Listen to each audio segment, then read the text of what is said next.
Picture ancient Britain. It was a wild, untamed land, full of mystery and magic. Great forests covered the earth. Mighty rivers flowed to the sea. Many different tribes lived here. They were strong and proud people. They loved their freedom dearly. They would fight to protect it. This was Britain long, long ago. One of these tribes was the Iceni.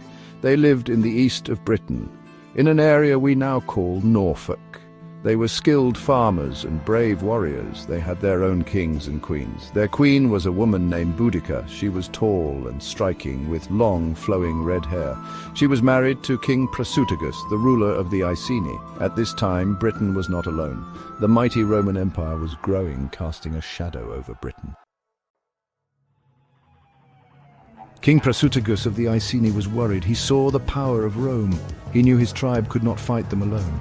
So he tried to make peace. He made a deal with the Romans. He hoped this would protect his people. He named the Roman emperor his heir, along with his own 2 daughters.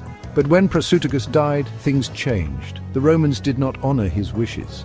They wanted all the Iceni's wealth and land. Roman officials became greedy. They ignored the Iceni's rights and treated them very badly. The Romans seized Iceni lands and took their valuable goods. They treated nobles like common slaves. Worse was to come for Boudica. The Romans publicly flogged her and abused her daughters. These acts were cruel and brutal. But these actions did not break Boudica. They filled her with a burning rage. The seeds of rebellion were sown. Boudica would not stay silent. She decided to fight back. She called upon her people, the Iceni. She spoke with passion and fury. Her words stirred their hearts. The Iceni warriors answered her call. Other tribes joined the Iceni, including the Trinovantes. They too had suffered under Roman rule. They hated the Romans, especially the new Roman town, Camulodunum. It was built on Trinovantian land and was a symbol of Roman power. Boudica's army grew quickly. Thousands of warriors joined her. They were ready to fight for their queen and freedom. Their first target was Camulodunum. The storm was about to break. The rebels attacked Camulodunum with fury. The town was not well defended. The Britons swarmed into the town, showing no mercy. Buildings were set on fire. Camulodunum burned to the ground.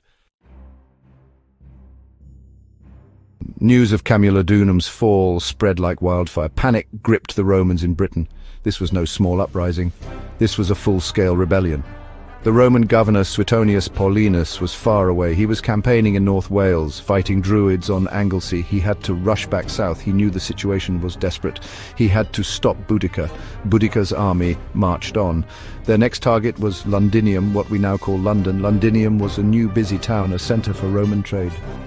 Suetonius reached Londinium first, but he saw he could not defend it. His army was too small. He made a hard choice: abandon the city. The people of Londinium were terrified.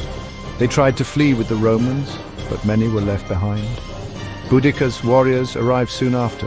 They fell upon Londinium with savage force. Just like Camulodunum, it was destroyed. Buildings were torn down and burned. The inhabitants were killed. After Londinium, the rebels turned north to Verulamium. Verulamium suffered the same fate. Who was this woman, Boudica? This queen who dared to challenge Rome? Roman writers tell us about her. They say she was very tall, had fierce eyes, and her voice was harsh and commanding. She wore a golden necklace and a colorful tunic.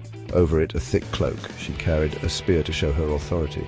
Boudica was more than just a fearsome sight. She was an inspiring leader. She knew how to speak to her people. She filled them with courage. She reminded them of Roman injustice. She promised them freedom. Imagine her standing before her army, her red hair blazing like fire, her voice ringing out over the warriors. She was the heart of the rebellion. Her bravery was legendary. She did not hide behind her soldiers. She led from the front, riding in her war chariot, her daughters beside her. This made them fight even harder. The Roman governor, Suetonius Paulinus, was a skilled general. He knew he could not let Boudica win. The rebellion threatened Roman Britain itself. He gathered all his available soldiers. He had about 10,000 men, legionaries, and auxiliary troops. Boudica's army was much larger, perhaps over 100,000 warriors, but they were not as well equipped. Suetonius chose his battlefield carefully. He found a place with a narrow entrance, a defile with woods behind him. This meant the Britons could not surround him. They had to attack him head-on. The Romans stood in tight formation, their shields locked together. They waited for Boudica's attack. Boudica addressed her army one last time. She told them victory was certain. She spoke of freedom for their children. She said she would win or die.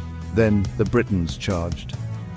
They expected to overwhelm the Romans, but the Romans held firm. The battle was fierce and bloody. The Britons attacked again and again, but they could not break the Roman lines.